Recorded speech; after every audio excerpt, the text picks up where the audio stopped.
So, in today's video, we're going to go through the patch notes of Pubg Xbox Update 8 patch notes.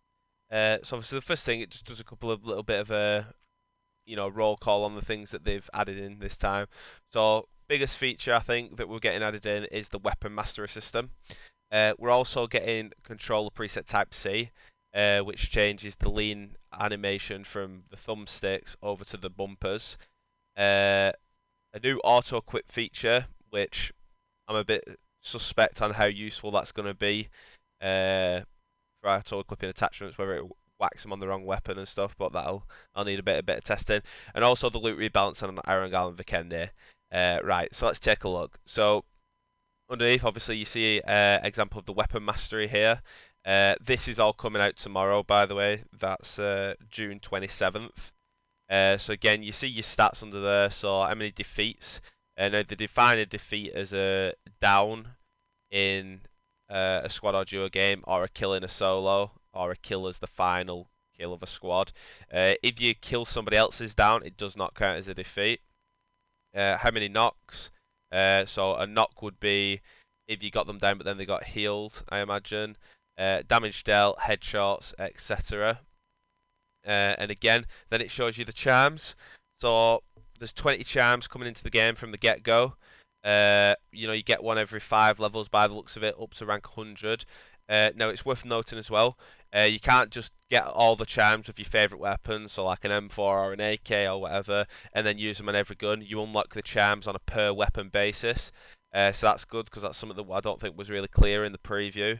But it's good to know that if I unlock the frag grenade on this AWM, I won't have access to it on the AK and that. So, you can try and complete each weapon and get them in that way. So it just gives you something else to aim for.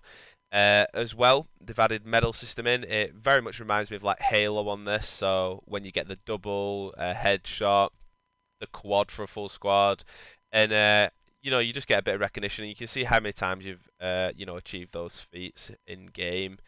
And then again, it just tells us about the weapon system. And again, it says there to achieve per weapon. So that's good. And then it tells you what the charms are, the medals. There's also tier emblems. So every 10 tiers, you'll get an emblem. I think in the preview they did say they're looking at a way to display the emblems to other players so they can see your level of expertise with that particular weapon. But that'll likely be coming in the future. Then it does touch on how to earn XP towards the weapon. So it says damage, headshots, defeats, and again I just went over what a defeat is. When an XP, the amount of received will be based on how long you survived. So if you land hot, you get an ump, you kill 5 people, you die a minute later, so you've lasted what, 4 or 5 minutes.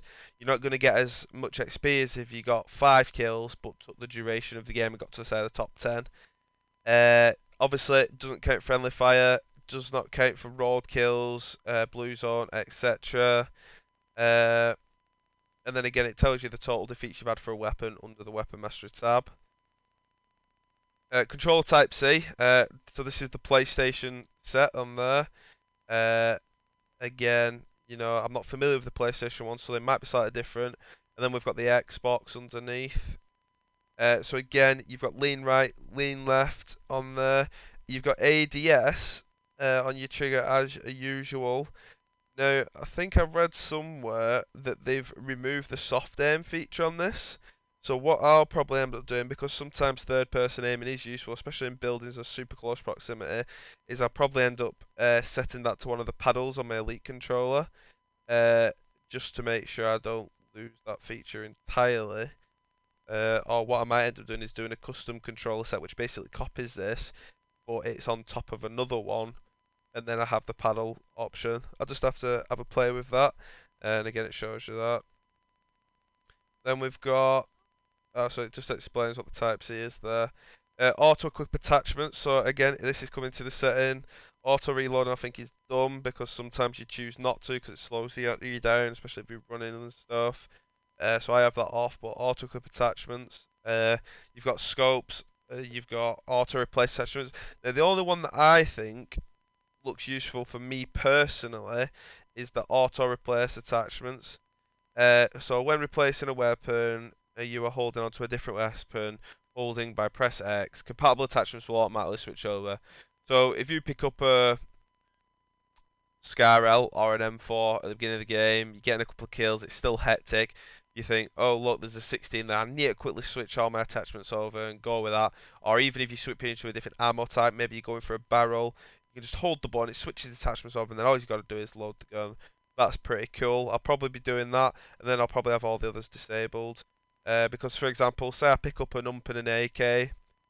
No, that's a bad example. Say I pick up an ump and an M16 at the beginning of the game. My ump's going to be my close. My 16 is going to be a long range. If I pick up and I've got the ump in my hand, if I've got to pick up a 4-time scope, I don't want it to go onto the ump. I want it to go onto the 16. And by reading it, I'll give it a play, but by reading it, it would automatically go onto the first available weapon that has a slot available, starting at the one that's in your hand. So probably going to cause more hassle than it's worth. But definitely, when you're switching out weapons, that's pretty good. Again, with feedback from the community, they may well change these. So you can say 4 times would automatically equip to a assault rifle before it click to a submachine gun. That kind of toggle in the settings would be pretty good. Featured map has gone to Arangal with its obviously new loot. I'm super excited for this because I'm a big Arangal fan. And although I do like Sandhawk and I enjoy those games, it was getting a bit tedious sometimes playing 4 and 5 Sandhawk games in a row when you're on quick join. Yes, I know you could switch it over to standard, but you know, then there's a longer waiting queue. And to be fair, I've played standard and had 4 for blooming Vikendi games in a row. So it's good to be on that. I'll probably not still select Erangel all the time. I'll probably still go for quick, but you are more likely to get into the Erangel games and test out the new loot. So again, it's telling me about the Erangel rebalance here. So some of these are big numbers. So assault rifles increased by 64%. That's massive. DMRs 114%. Sniper rifles 177%. Again, absolutely ludicrous. I reckon by the time you get to the last couple of rings, everybody in the dog's going to have a DMR, a sniper, and guaranteed assault rifles. Spawn rates of equipment and armor have been slightly increased, especially level 2 stuff. So you're not going to get to that point where you've been halfway through the game and all you've had is 2 1 vests and a 1 bag. You're going to see the level 2 stuff more often. And spawn rates of healing items slightly increased, which is nah. I never really struggle for meds to be fair, but you know, more of the merrier, especially in squads when you're sharing out. Improve the algorithm to determine when vehicles are blocking doors, preventing them from opening or closing. This is good. I played a squad game the other day on Miramar, and I hope this is for every map as well, by the way. And what we did is we all had a vehicle and we blocked a building, so the only way that the people could get in was through a certain set of windows, and we were all positioned ready for this. So we had a bit of a siege going on, and people attacked us. And to be fair, we got killed, but you know it was really good fun. So that's pretty good. Now this is, I don't know why they've done this. Maybe some people are in frame issues, but you can't check the mission list by pressing LB and just scrolling down. You have to do it through the system menu, which seems weird to me because I never had a single issue with that. And you know, just while you're in the plane waiting to go to wherever you're dropping, you could quickly have a look at, you know, what you've got going on. But whatever, I guess it's not a big thing. They've changed the parachute gauge. Now I don't remember reading about this in the preview. This is new for me, but they've just made it a bit bigger and a bit easier to see what's going on. Nice to know what altitude you're at. Not that it really does anything. I suppose when you're flying over a hill, your altitude is lower, and that's why that goes up, and it can prematurely do your shoot. And that's why sometimes when you're flying, you want to fly along the road, even though it looks further, because you're avoiding the hills, and then you can actually get further when you turn in. But I'm sure most of you will have exact experience with that anyway. Telling you about that. Tactical map markers. Yeah. So this is pretty good. If you're anything like me and you play, we know, with a couple of regular friends, and you know, you often end up with a random fourth, and they don't have a mic, obviously, and you know they hardly ever use the marker system. Hopefully, this will mean that they use it more often, or vice versa. If I'm trying to communicate to them, right, let's get in this car and let's get off, then I can do a vehicle marker or a flag marker for where we're going, or there's a care package, and hopefully it'll just mean communicating with people without a mic is that much better. Uh, Again, in theory, it sounds awesome, but we'll have to put it to the test to see if it actually makes a difference. Uh, they've added a little crosshair, so similar to when they added the canted type crosshair in last update, they've added it so you automatically know whether you're throwing over or underarm. Just nice because sometimes when if you're throwing an underarm one for a smoke to res a teammate, and then you go to throw a frag grenade at someone and it's you throw it underarm and all blow yourself up. I've been there, so hopefully this will prompt me not to do that in the future. And then over to Vikendi. So they've changed a few things on Vikendi. Nice little image there. That's pretty cool. I still love those red trainers. Uh, Blue zone adjustments. So to support a wider, variety of gameplay, the initial zone is now, much more varied locations. So you're not always heading to the center of the map, etc. Uh, Vehicle spawn, they've lowered the ratio of snowbikes and snowmobiles and up to the four-wheel drive ones, which is cool because the snowmobiles are slow as, and you're the most open thing ever to get shot. Uh, Item spawn adjustments, assault rifles, DMR, snipers slightly up, SMG, shotgun, pistol, crossbows lower. And then again, they just mention how because the cave's not a secret anymore. Not that it was ever a secret, a day after the update.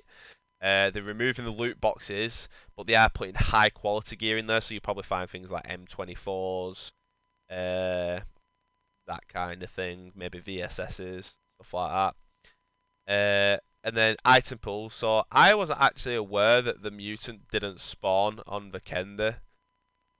I'm trying to think if I've ever had one, and I can't remember to be fair because I've not been using the mutant recently because I've been trying to do the weapon challenges. And again, the half grip, thumb grip, and laser sight. Sure, I've had a laser sight on the Kendi, but whatever. They've added all that stuff. Whatever. And they've removed the Winchester and the R94. Now, I don't know why they've removed the R94 because I actually quite like that revolver as an early game. I mean, it's better than P92, but I mean, what isn't? And then this is a good one because I quite like the night one every now and again, although I do wish they'd not have the wind so damn loud when it's nighttime for whatever reason. But they've increased the percentage chance of that, so if you get in Vikendi quite a lot, at least you're going to have a variety between day and night. The HUD upgrade, so you can now see if your friends are boosting. So again, if you're in with a random that's not communicating and he's on half health, you know whether he's healing or not. Or if he's not healing, you can drop him a pain pill next to him and hopefully get him back on track. Pretty good for a team thing. They've added a little flare gun UI so you can see if you're shooting it at the right angle to get the package in. Good quality of life feature that because I've shot them a couple of times thinking, yeah, I'm shooting it right up into the air, and then it's just kind of like gone and fizzled off and nothing's come in, which is annoying because you don't get them that often. I mean, they're a death trap when you do, but if you find one, you feel like it's your duty to shoot it almost. I also wish they'd add a little thing where if you shot a flare gun at someone, when it hit them, it like set them on fire, maybe like a Molotov. Not necessarily instant death, but maybe like fire would like erupt on them and fall on the floor, and then it's kind of like a shootable Molotov. That'd be pretty awesome. If you're listening Pubg Corp, you need to get that done. Also, flamethrower, bring a flamethrower. But yeah, minimap adjustments. So what have we got on here? So what have they changed exactly? What even looks different? Oh right, okay. So yeah, so if you can't see your friends in the minimap, it shows you the direction of them, whether they're in a vehicle. This guy's obviously downed, I assume. This guy's just over here, and that guy's in a vehicle over there. So it's like, yeah, uh, it'll be useful. But again, if you're in party chat or you're in game chat together, it's not as useful. Now this bit. Now I hope this is what I hope it. I think it is. Now it says improve the weapon preview animation in lobby. Now I pray that that means that when you're trying to attach skins, it's not the laggiest thing in the history of lag. Because currently, if you want to change out all your weapon skins, it takes about 15 minutes because it's that slow. So hopefully this is fixing that, and hopefully it's not just in reference to the weapon mastery. Hopefully it's all of that. Uh, and then something about unfair advantage when spectating. So it's like I've never really experienced anything like that, but it may be the OG Xbox that gets that. Spectator screen improvement, you know, nah. This is pretty good. So if you're having lag, you can tell if it's yourself or if you're just in a poor server or if everybody's having it. That's pretty good. Optimize performance to decrease the time it takes to load into matches. I personally run SSD on the game, so I'm usually the first person on my squad, telling them what bloody map it is and stuff. Uh, so there's changed a couple of sounds. Vehicle suspension sounds. Yeah, I've been looking forward to that, obviously.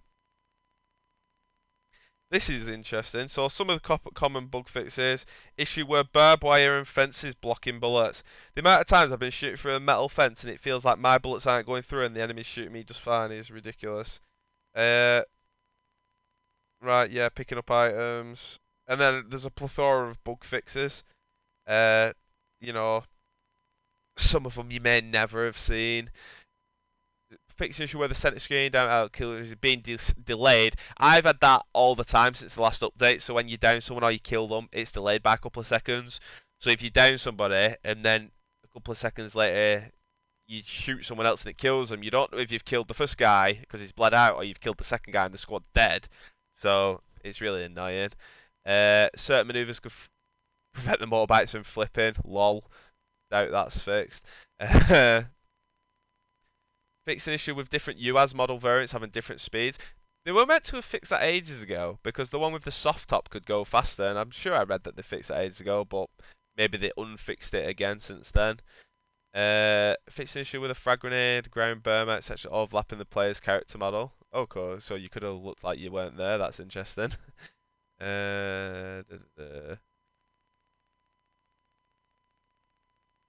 Well, a lot of random stuff.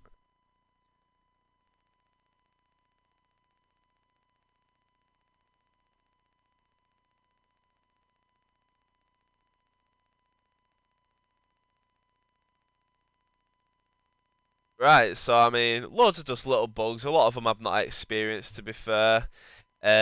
So yeah, hope you're all looking forward to the update as much as I am. The weapon mastery is going to be great, and I can't wait to try controller set C. Hope you enjoyed this quick look at the new Xbox Update 8 patch notes. Have a great day. Bye. Hey, why so lucky here? Just want to say thanks for watching. If you enjoyed the video, please consider liking the video and subscribing to see more. Any comments on what you'd like to see would also be appreciated. Also, if you want to watch live, come follow Why So Lucky on Mixer and join the game to be in the next video. Enjoy the rest of your day. Why So Lucky? Out.